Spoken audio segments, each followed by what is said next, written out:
তস্मै শ্রী গুরবে নমঃ। জয় গুরু সবাইকে। সীমা 5 মিনিট একটা ছোট্ট শিশুর গল্প বলে শেষ করব।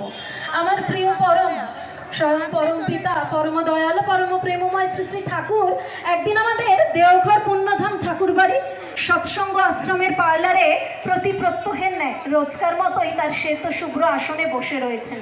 সামনে অগণিত ছোট্ট ছোট্ট শিশু, ওই অজস্র ছোট বাচ্চাদের মধ্যে থেকে একটি ছোট্ট বাচ্চা উঠে এগিয়ে আসলো শ্রী শ্রী ঠাকুরের কাছে। এসে বলল, ঠাকুর আপনার কাছে আমার কিছু নিবেদন রয়েছে। পরম পিতা মুচকি হেসে বললেন, কও মনি, কি তোমার বক্তব্য, কি কবা কও।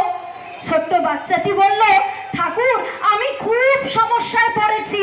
প্রত্যেক দিন সন্ধ্যাবেলা আমি যখন পড়তে বসি আমার খুব ঘুম পায়, পড়া আর হয় না, আর মন দিয়ে পড়া হয় না বলে পরীক্ষার রেজাল্টও খারাপ হচ্ছে।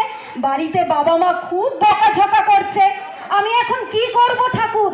দয়া করে যদি একটা সমাধানী ওষুধ বা উপায় বাতলে দেন, যদি বলে দেন কি করলে পড়তে বসলে আর ঘুম পাবে না, খুব মনোযোগ তথা মনোনিবেশ সহকারে পড়াশোনাটা করতে পারবো।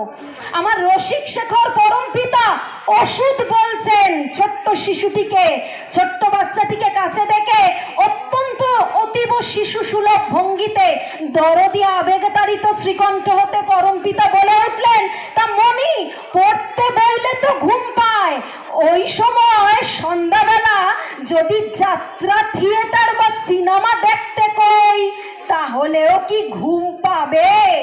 বাচ্চাটি মুচকি এসে খুব আনন্দে সল্লাসে একেবারে সৎসাহে উত্তেজিত স্বরে বলে উঠলো, না না ঠাকুর, তাহলে ঘুম পাবে না, সিনেমা দেখতে আমার বড্ড ভালো লাগে। পরম পিতা তখন দিব্য মুচকি হাসি এসে বলে উঠলেন, তোমার সমস্যা বুঝছি মনি, তোমার পড়াশোনা ভালো লাগে না কেন কও তো? ওটারে ভালোবাসো না তাই ঘুম পায়। সিনেমা দেখতে খুব ভালো লাগে, ওটারে ভালোবাসো তাই ওটা দেখলে সন্ধ্যাবেলা তখন আর ঘুম পায় না। এবার আমি একটা ওষুধ কই কি মনি, যখন আজকে থেকে সন্ধ্যাবেলা পড়তে বসবা, পড়তে বসার আগে মনে মনে একটা ভাবনা ভাবতে হবে। ভাবনাটা কি কও তো?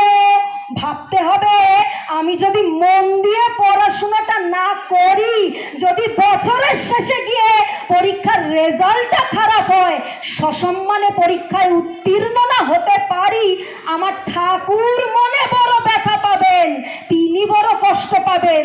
তা মনি কই কি, পড়তে তো ভালো লাগে না, আমারে কি ভালো লাগে সেটা কও তো। তখন বাচ্চাটি খুব উত্তেজিত সহকারে একেবারে আনন্দে ডগমগ হয়ে বলে উঠলো, হ্যাঁ ঠাকুর, আপনাকে বড্ড ভালো লাগে, আপনাকে আমি খুব খুব ভালোবাসি, ভীষণ ভালোবাসি। ঠাকুর বলছেন, তাহলেই তো কেল্লা ফটে, ঈশ্বরে যার ভালো লাগে, পরম পিতারে যে ভালোবাসে, সে তো জীবনে তরে গেছে, তার আর ভাবনা কি? তাই মনি, আজকে সন্ধ্যাবেলা থেকে তুমি এমনতর ভাবনা ভেবে পড়তে বসো। কয়েকদিন পর এসে কবা কি হলো।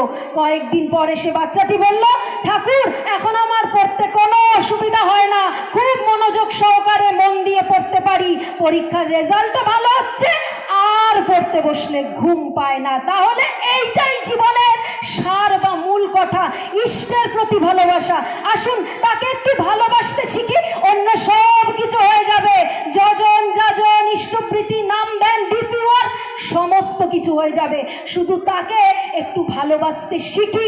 আসুন ভালোবেসে জীবনগুলোকে ধন্য করে তুলি, নিজেরা জীবনে সুখী হয়ে উঠি, আর অপরকেও জীবনে পরম সুখী করে তুলি। খুব খুব ভালো থাকবেন সবাই। জয় গুরু সবাইকে। বন্দে পুরুষোত্তম।